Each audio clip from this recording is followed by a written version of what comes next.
विरू आपा ओम वापसवडे आणि स्वामिनी कांबळे या तिघांनी मिळून जय विरू डान्स अकॅडमी काढलेली आहे.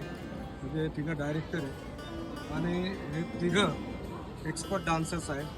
कुलदीप कागडे सर त्यांचे मार्गदर्शक आहे आणि या तिघांनी यावेळेस उन्हाळी शिबिर घेतलं आणि त्यांना प्रचंड रिस्पॉन्स मिळाला. आणि रिस्पॉन्स मिळण्याचं कारण असं आहे की ते स्वतः उत्कृष्ट डान्स करतात आणि ते मुलांना अतिशय सिन्सिअरली शिकवतात. मी आज मुलांचे शेवटचे दिवस होता आणि मी डान्स पाहिले, अतिशय उत्कृष्ट डान्स मुलांनी केला. तर याचं श्रेय मी या तिघांना देतो आणि तुम्ही असंच मुलांना तयार करा आणि तुमच्या कंपनीचं नाव मोठं करा. फार फार शुभेच्छा.